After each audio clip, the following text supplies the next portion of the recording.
વડોદરાના ડેસરની કસલાપુરા પ્રાથમિક શાળામાં રમત દરમિયાન બનેલી અકસ્માતની ઘટના બાદ વાતાવરણ તંગ બની ગયું હતું। શાળામાં બાળકોની દેખરેખ રાખવામાં શિક્ષકો નિષ્ફળ રહ્યા હોવાના આરોપ સાથે ગામના રહીશોએ પોતાનો આક્રોશ વ્યક્ત કર્યો હતો। વાલીઓનું કહેવું છે કે જો યોગ્ય દેખરેખ રાખવામાં આવી હોત તો બાળકને ઈજા ન થઈ હોત। બીજી તરફ શાળાના શિક્ષકોએ આ ઘટનાને માત્ર એક અકસ્માત ગણાવ્યો છે। તેમનું કહેવું છે કે વિદ્યાર્થી પડી ગયો ત્યારે તેને તરત જ પ્રાથમિક સારવાર આપવામાં આવી હતી અને પરિસ્થિતિની જાણકારી વાલીઓને પણ સમયસર કરવામાં આવી હતી। શાળામાં ચાલી રહેલા આંતરિક વિખવાદ અને વહીવટી આક્ષેપો વચ્ચે હવે સમગ્ર મામલો ટીડીઓ સુધી પહોંચ્યો। વિદ્યાર્થીની સુરક્ષા અને શાળાના શૈક્ષણિક વાતાવરણને લઈને વહીવટીતંત્ર કયા પ્રકારના તપાસના આદેશ આપે છે અને ભવિષ્યમાં આવી ઘટનાઓ ન બને તે માટે શું પગલાં લેવામાં આવે છે તે જોવું રહેશે।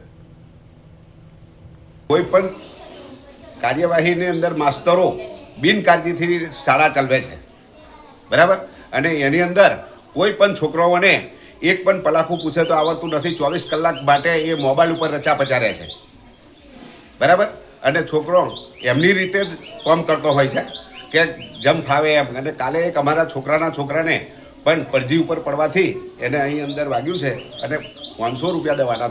ગુજરાતી શાળામાં બેદરકારી છે શિક્ષકોની। 8 કલાક ઓનલાઈન ચાલે છે, એવું કરીને ફોન ઉપર સરો રહે છે, કોઈ છોકરાને બનાવતા નથી। કાલના ટાઈમે 11 વાગે મારા છોકરાના માથાના ભાગમાં વાગેલું પણ છે છોકરા મસ્તીમાં। અને હું એટલું કહેવા માગું છું કે સરોને થોડું ધ્યાન આપે।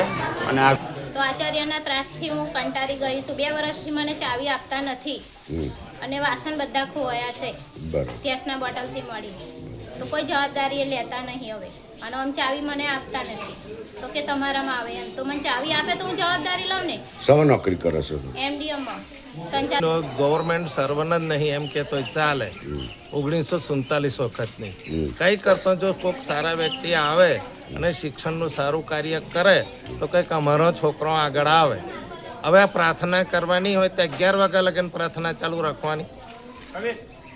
મુખ્ય છે કે 11 વાગ્યા લગન ધ્યાન ના દોરે, મન ફાવે એમ નીકળી જવાનું, મન ફાવે એમ આવવાનું।